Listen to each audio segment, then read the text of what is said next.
Hello, class. So this is our year 12 result. Company D is the #1 team. And then you can see that E is the second place team this year. So the game today scoreboard, let me see if I can do this. So you see here the games today's scoreboard, E is 4th place, okay, and they got 2 bonus points. So so let's look at E, and then let's look at C. Let me see who was. So E was the last place team, and then C was the second last place team. And then now this year, E went up and C is still here. So C, you still have chance. You see E could go up to second, and then they immediately jump to the 4th place. Okay, so let's look at C, E, and D. So here, D's earnings per share is very high. C's earnings per share dropped a little bit, still positive. So you should be able to still fix it, okay? And then we have return on equity. Return on equity, D is 50%, more than 50%. That's very, very good. And E went up from -8 to almost 37, okay? C is getting lower, 5.3. So D stock price now is 281. E is almost 90, and then C is $5. C, you really need to be very careful. Yeah, because I haven't seen that, but you might be bankrupt. So C's credit rating is C+, and as you can see here, E's credit rating was C-, and then went back to A-. Okay, F, A- to C+. So C and F, you guys need to be careful. Image rating, D's image rating dropped a little bit, but still exceeding the expectation. B, C, D, E, image rating all exceed the expectation. Bonus points.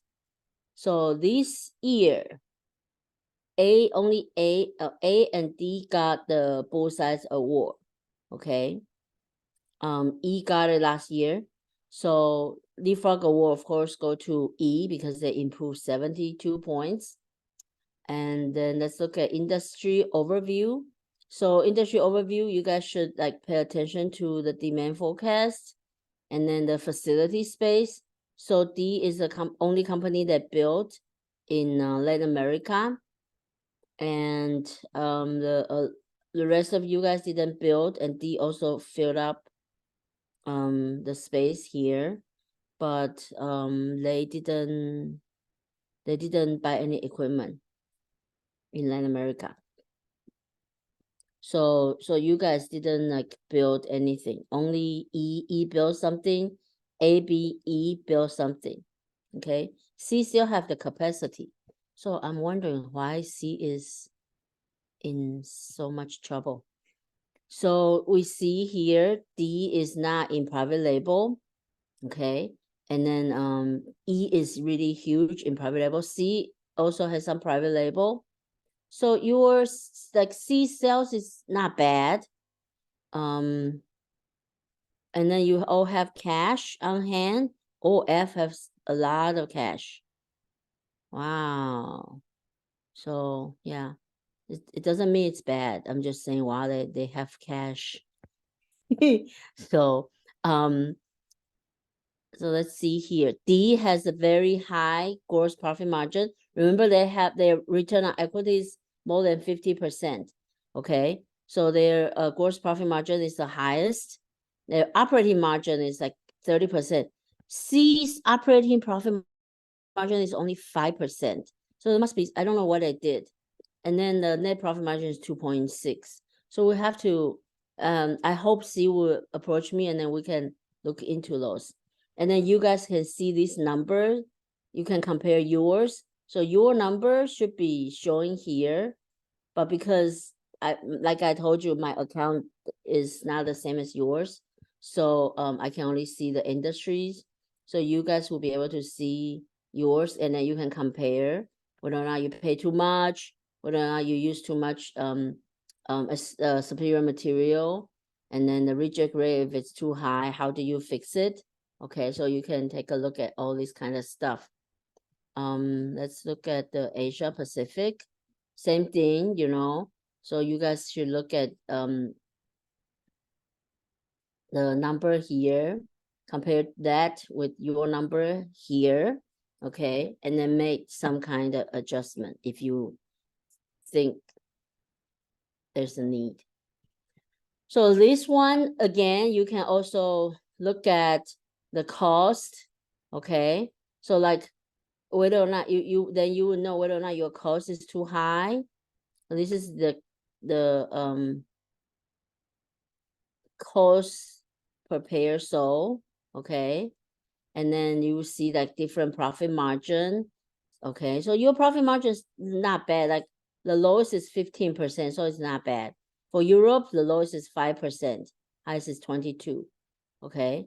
So if you are the company that has 5.6% rate, you have to think like why some company they can have this much profit and you have this much, okay? And then we have Asia Pacific. I think this could be C. One company have negative $21 per pair. Okay, so if they sell 1 million, they lost $21 million.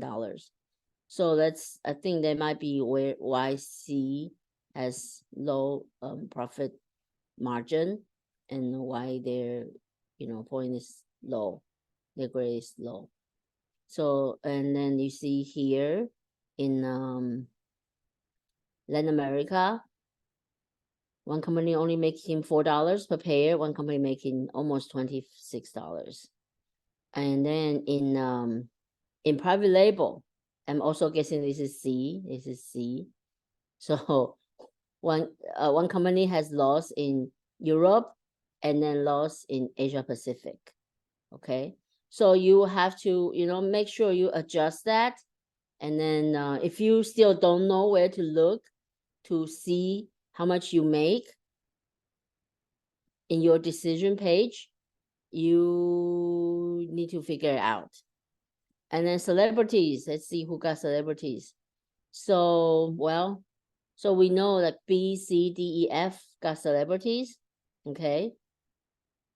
Well, let's see last year. So last year is C, D, E, F. Okay. So this year B got some celebrity. B got a lot of celebrities actually. Yeah. So you guys are paying good amount for celebrities, I think. And E got Jim Harbaugh, again cheaper price. Yeah. So that's very good. And then only few company are bidding for celebrities. So you guys should be doing really, really well. Unlike the other class, they are very competitive. And of course, they have more teams. So like a lot of them say they want to switch here. And yeah, because this Monday class is smaller. So it's you guys, everybody should get 80% at least. Okay? If not, I'll fail you. I was kidding when I said that. We will follow the syllabus.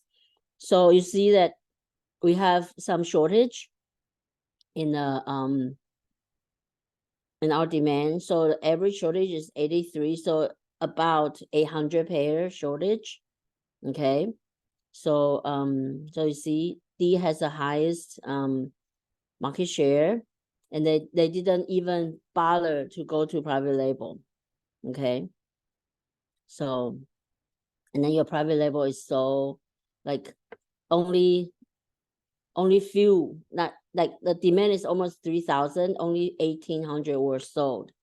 Okay, so F, you still didn't know what's going on with private label. You need to talk to me. This is North America. So you should like look at everybody's, you know, pricing and stuff.